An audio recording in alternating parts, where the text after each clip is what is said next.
Yo, yo, yo, yo, yo, yo. Bro, the whole world is like going crazy about this David thing. And I don't blame him. It is absolutely out of control of what's going on. You wouldn't think this would happen, especially with a new coming artist. This is like by far out of the pocket. This is not only just a murder, from what I've seen, like to find a body of a 14-year-old's body in the back of a new coming artist from Fortnite streaming to this, and to find her body like pieced up into the front trunk of a Tesla, the frunk of a Tesla. I don't even know what to say. This is like, if it is true, which obviously it is, but if he is guilty, proven guilty for this is just wild. Who thinks of this shit? I'm just gonna say, for if he did do it, right, for David to go to murder this person and then to put this person into a trunk and then go on tour and then like people finding the car and like, oh man, it's sickening. You know, innocent till proven guilty. That's how we're always going to keep it. That's how we're always going to keep it over here on this channel. Let's get into it. We've got a little bit of video from Law and Crime to see just some footage and like things that could piece it together. Some serious shit. That potentially shows Celeste Rivas Hernandez's perhaps final movements caught on tape before she vanished and was ultimately found dead in a car registered to singer David. This, along with new details about that car and how long it may have been abandoned, are giving us a better sense of a timeline as everyone searches for answers. Welcome to Sidebar, presented by Law and Crime. I'm Jesse Weber. So as you know, we have been carefully following the Celeste Rivas Hernandez death, and we want to track what we seem to know about her and her movements, because that is key here. That is key. And this comes as TMZ has just released new surveillance footage, apparently showing her right before she disappeared last year. And if this is her, they're showing the date on the top of the camera, the security footage from a year ago. So we don't know how long she has been in that car. About why this is so significant. So her decomposed remains, the decomposed remains of this teenage girl, were found in the trunk of a 2023 Tesla at a spot called Hollywood Tow Yard. And this car was registered to singer David. D4VD, David Anthony Burke. In fact, she was found a day after she would have turned 15 years old. But the question is, and the mystery here, is what was going on before she ended up in that car, right? Her whereabouts before her remains were discovered in that car. That's the mystery. Well, it's at least a mystery to us. We're not sure what investigators really have at this point, what's happening behind the scenes. I will provide you a recent update from the LAPD captain, which is interesting. We'll talk about it. But they have been relatively tight-lipped. Not uncommon in an investigation like this. I mean, we don't even have an official cause of death. Authorities have not identified a suspect or person of interest. That includes David, too. He has not officially been implicated in any crime or any wrongdoing. I want to be clear about that. But when it comes to Celeste, the victim in this case, where was she? What was she doing? Well, it has been reported that Celeste had run away from home on prior occasions. Law enforcement sources reportedly told TMZ that it was due to a, quote, troubled home. Like there had been this reporting that she ran away in January of 2024, was taken back home after being found or located in Hollywood. However, speaking of TMZ, we got to talk about what they reported. So they got their hands on surveillance footage. It's video from a liquor store in Lake Elsinore, California. That's about 76 miles away from Hollywood, where Celeste's body was found. Now, this is footage reportedly from March 19th, 2024. So possibly the second time that she allegedly ran away. And her sister apparently went to this liquor store. It's called the Lago Spirits, which was reportedly near the family home, to try to see if they have surveillance tape capturing Celeste's movements, see where she went. In this video from TMZ, it appears to show a person wearing a black hoodie and white or light colored pants, a person believed to have been identified by the family as Celeste. And in the video, assuming it is her, you can see Celeste walking quite quickly down the street, then appear to jog or sprint a bit as she rounds the corner, and she eventually disappears from view. Now, we don't know exactly where she came from, or maybe more importantly, where she went. On TMZ Live, Harvey Levin and staff, they discussed whether it was possible she had gotten into a car that had seemingly stopped on the street. TMZ also apparently interviewed the liquor store owner, Ellie Nadeff, who described Celeste as a, quote, beautiful, quiet, shy girl, someone who would simply come into the store to buy ordinary items like chips and soda. And of course, the question was, how did she go from potentially being on that tape to ending up in the trunk of a car? Well, what I'm about to tell you is going to further this mystery. So previous reporting indicated that the Tesla that was apparently abandoned in the Hollywood Hills, it was there maybe just for a few days before it was towed, impounded, and sent to the tow yard, where, by the way, a worker smelled a foul odor coming from the car. And what do you even do in that situation when you find we have more details. Someone's body, that smell, you wonder what it is, and you find this in a car that's been 2014. I'm guessing they found it sometime this year. Like, what do you do? Neighbors reportedly told NBC Los Angeles that that car had been there for about a month. And as per reporting from LA Times, that Tesla, again, registered to David, was ticketed 11 days before Celeste was found inside. So it was parked on Bluebird Avenue. A resident apparently complained that it was parked there for so long. On August 27th, a parking enforcement officer marked the car. Then on September 3rd, the officer issued a citation for violating a 72-hour parking ordinance. August 5th, it was towed. September 8th is when the body is found. This is again reporting by the Los Angeles Times. So if we're thinking of Celeste's time of death, her cause of death, how long she may have been in that car for, particularly if we discuss decomposition, the timeline has now shifted. Now you might think by watching Sidebar that you've seen everything, you've seen it all. I will tell you, think again. 50 ways to catch a killer. Okay, this brings you real cases where detectives had to flip the script to take down cold-blooded killers. Hosted by 50 Cent, this isn't your typical crime show. No, it is a high-stakes, twist-filled ride into the minds of investigators who think outside the badge to break the case. From unforgettable setups to shocking reveals, every episode proves when killers think they got away with murder, think again. Watch 50 Ways to Catch a Killer with 50 Cent exclusively on Fox Nation. By the way, according to News Nation, private investigator Steve Fisher explained that the initial complaint report, which he apparently reviewed, details how the So it got ticketed 10 days before it got impounded. I'm just saying, if David really did do it and he really cut this girl up and put it inside the trunk, I'm sure, and if it was parked at his house before it got towed, I'm sure someone will get on house camera or any kind of footage. I'm sure it would be anything there, anything like that. Tesla had a dent, but there was no mention of a smell and how it was. And actually, the Teslas had the always on security recording footage thing. Why haven't they gone through that already? Like, what the hell's going on? Essentially abandoned only 150 feet from a Hollywood Hills property that David had been renting. And we reported on a previous episode of Sidebar how David apparently broke the lease recently, moved his stuff out. And this came after police had searched the property, apparently confiscated electronics and computers. This was per a search warrant. But we are trying to track the movements of this victim, of this teenage girl, who, when found, reportedly weighed 71 pounds, had a tattoo on her finger that read, "Shh." This is according to the LA medical examiner. That was a distinguishing feature, by the way, that apparently helped to identify her. And TMZ reported that David has the same tattoo. As we mentioned in our previous episode of Sidebar, TMZ reported that people in the industry believed that 20-year-old David and Celeste were dating. Many believe she was actually 19 years old. She was in the 7th grade, by the way. And there have been questions more about this connection, right? There's questions about whether he mentioned this Celeste in a song. News Nation reports that there was a live stream of apparently both of them talking to David's fans that has recently circulated online. That there is a photo of seemingly the both of them, with those wondering if it was the same shirt he wore in that photo that he wore with Billie Eilish in October of 2023. This is from reporting by Complex. And speaking photos, by the way, TMZ also got a hold of a photo of seemingly David out in Lake Elsinore, so less than a mile from Celeste's home.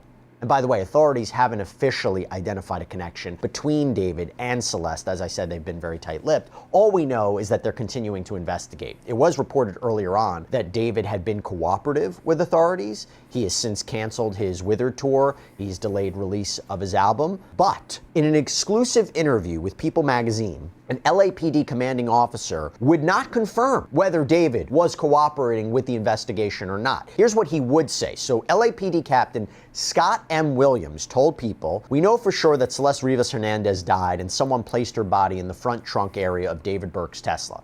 We know that the Tesla had been parked at the location from which it was towed for several weeks. So it is very likely Celeste Rivas Hernandez had been dead for several weeks prior to her body being discovered." That's The Los Angeles crazy. County Medical Examiner has not determined a cause or manner of death, so we don't know for sure if anyone has any criminal culpability for her death beyond the concealment of her dead body. LAPD's robbery homicide unit is apparently still on the case. So the question is, with this video, these new details, this comment, what do they tell us about Celeste's movements leading up to her death? Let me bring on Matt Irvine, retired detective, law enforcement instructor. Thank you so much for taking the time. Why is that video significant from the liquor store? Well, as you said, this video is apparently from March 19 of 2024.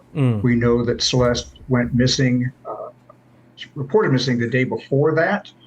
So What are the video is parents very doing? important in terms of capturing a moment, apparently leading up to what we believe is her second disappearance from home. As you said, she is seen walking and then running towards someone or something off screen. The liquor store owner has stated that he believes she entered a vehicle. Now, that vehicle is not captured in this footage. But what this footage does is it gives investigators a date, time, and place to work from. So there may be other security footage that captured a license plate of the vehicle, might have captured face of the driver of the vehicle. It also just gives places to look for time and date in terms of communications that Celeste was having around March 19 of 2024. Who is she talking with? Who is she texting with? The substance of those texts is probably no longer available, but call detail records and text detail records would at least show us who she was communicating with around the time of this disappearance. So it may show us who was behind the wheel of that car, whose car that was, and who she was talking to before she went missing.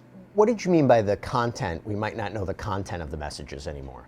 So typically, cell phone providers, they only retain the content of text messages for a very limited period of time, usually a matter of weeks or months. So we're now talking about a year and a half ago. Those text records, in terms of the details of what was said, are probably no longer available. But what should still be available from most cell phone providers is the persons or the phone numbers with which she was communicating. I just want to go back to that video, and that's an interesting point. Just going back to that video, do you think investigators are looking at it, and what do they analyze in the video? Do they try to get a hold of any car that passed by Celeste? Try to find out who they are, say, hey, did you see this girl? Do they analyze what her movements were? How do they even officially confirm that it is her? I believe her family identified that it was her. But what do they do with that short video? How do they analyze it, and what technology do they use?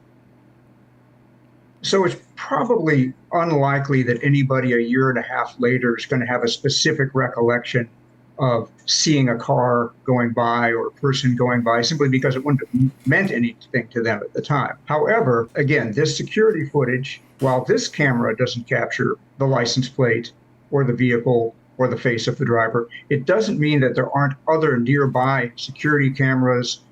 I'm sure it wouldn't be hard to tell the shape of a Tesla. I mean, everyone knows what a Tesla looks like and how they don't look like regular cars and they have unique shapes. Traffic cameras, automated license plate readers, other devices that did capture the vehicle and who was behind the wheel. In terms of figuring out whether this was Celeste, besides the family statement, which I think is very significant, Celeste, if she's like most adolescents in this day and age, has a cell phone. And while the specific geolocation data, again, is probably no longer available, the broad cell site info should be available from whoever her cell phone service provider was. And so you can place Celeste at that time and place captured on the video. And again, you could do the same with other people of interest in the case. Where do their cell phones and potentially even vehicles show us that they were on March 19 of 2024? Right. What is the reported runaway attempts? How does that complicate the case? How does that affect the investigation? Talk to me about that. Well, it looks like what we're hearing now is that Celeste left home on several occasions before finally disappearing for good, at least as far as her family was concerned, in May of 2024. We are also hearing that one of the earlier runaway attempts that you mentioned in either January or February of 2024, reportedly her family or a family friend sent communication to David Burke's manager trying to locate Celeste and provided to the manager an image of one of the many missing posters that was created by the family on behalf of Celeste. And again, reportedly, after that communication between the family and the manager, Celeste returned home within a day. So it seems like at least some of these runaway efforts were efforts to meet with David. I'm going to talk about that manager in a minute because he apparently spoke out on social media after being accused of being allegedly involved in what happened to Celeste. He's been fighting back hard against that. I'll get to that in a second. The LA captain statement. I thought was interesting for a number of different reasons, trying to establish what they know and don't know. They've been quite tight-lipped, authorities have been quite tight-lipped, but even suggesting we're not sure that there's criminal liability beyond concealing the body, right, to suggest that we don't even know for sure that there's a murder, that there was a homicide, that this could have resulted from something else. Isn't that significant? I mean, that statement I thought was important. It's very concerning, and it suggests that at least at this point, they have been unable to determine the cause of death, and that may be due to the advanced state of decomposition that is likely to have resulted from this poor child being dead in the front trunk of a vehicle in a very hot environment for, now we're hearing, maybe up to a month. Let's talk about that, because brutal, man. this car was there at least now 11 days before. We don't know when the body was deposited. I would imagine it would be quite difficult to deposit a body in a car in a public area like this. There's reports that people were noticing the car being there. But that provides a timeline of when she was killed and how long she might have been in that car for, particularly when you couple that with decomposition. In the end, how accurate are authorities going to be in terms of a timeline of death?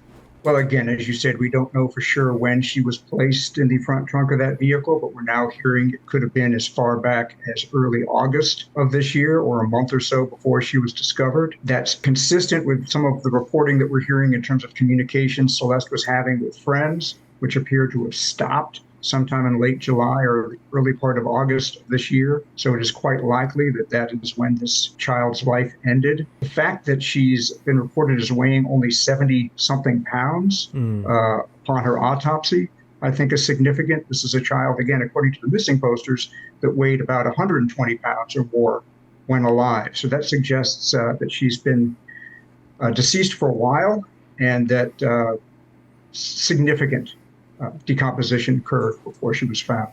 So we don't know how long her body has been in there. There was an understanding that maybe that car was only there for a few days. And one of the scenarios that we came up with, well, perhaps whoever did And they this, can't see what it is. they didn't have enough time to What take killed that her, next what step, happened. moving the car, Because apparently the body doing has something with rotted the that- body. that fast, But if so now we're fast, so listening to quickly. this, and that car was there for a prolonged period of time, doesn't that tell you something? Whether it's they wanted the car to be found, whether they wanted it there, whether or not they had the ability to get to it in time. But if the car was there for a prolonged period of time, doesn't that tell you something else about who may have done this, or maybe not who may have done this, but what the motivations or the actions were of the person who put her body in the car?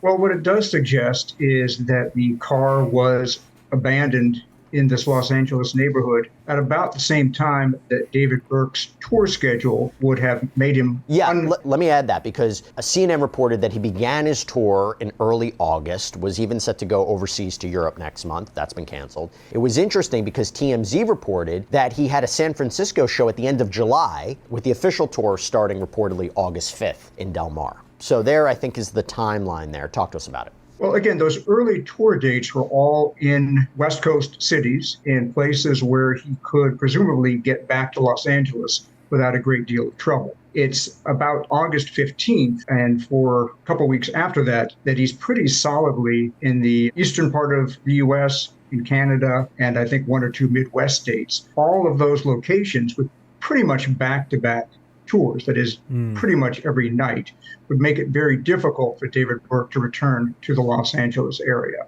So I don't know if there was any intention to have the vehicle or the body discovered, but it seems like from about August 15th forward, it would have been very difficult for David Burke to return to Los Angeles for any reason, including to move his car. By the way, I was going to ask you this. As we're trying to track her movements, as we're trying to understand a timeline, how tough is it to do that, and how much is it complicated by her age? We're talking about a 13, 14-year-old girl, only so much she could do on her own, right, as opposed to, you know, let's say a 25-year-old.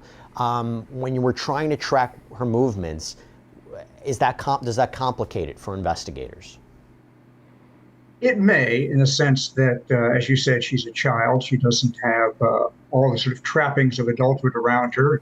Quite frankly, it seems like whatever trappings she had were probably provided to her by adults who were abetting and enabling this behavior. It's been reported that she had, for example, fake IDs. That's not something that a seventh grader from Lake Elsinore gets on her own. She didn't have a job. She didn't have money. She could not on her own get a fake ID that would fool a Hollywood nightclub doorman. So, yes, you're right. She doesn't have a lot of the trappings of adulthood, but it's almost certain that she's got a phone. And a phone is maybe the easiest way to create a historical record of somebody's movements.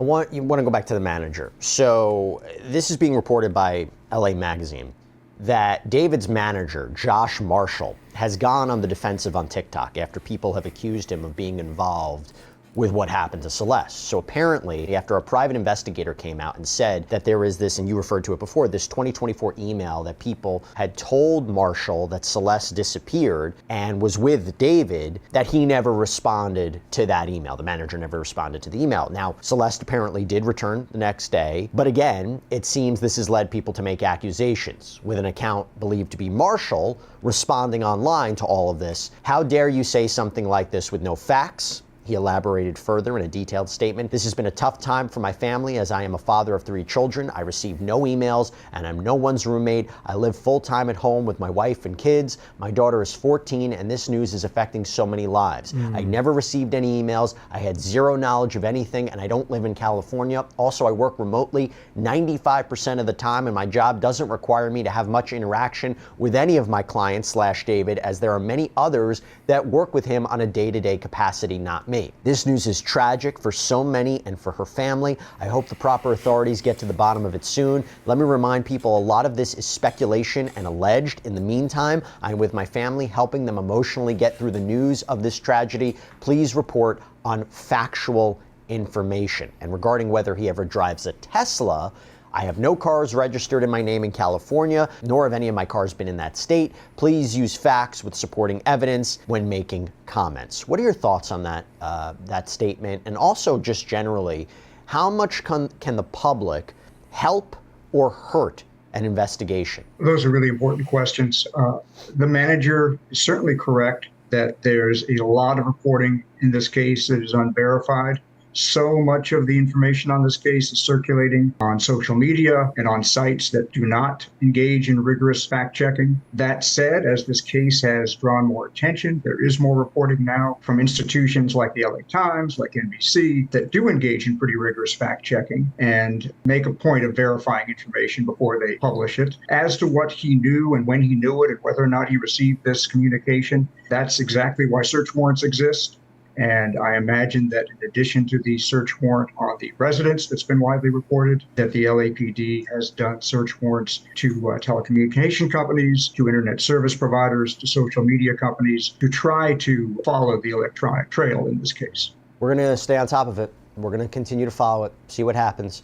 Matt Irvine, thank you so much for taking the time. Really appreciate it. You think where they come up with this stuff or where this stuff comes around, but like, what do you even do in that situation? Even for David's point, if he is guilty and what it is, he's cooperating with the police, he's doing everything by the right books. Like, there's only so much you can do. And if he has nothing to involve with it, if he's not involved with it in any point, imagine finding out that like a girl that you used to know was murdered and put into the trunk of your own registered vehicle. You're gonna start questioning everyone that's around you and everything that's going on. Yeah, we just got to wait and see what's going on.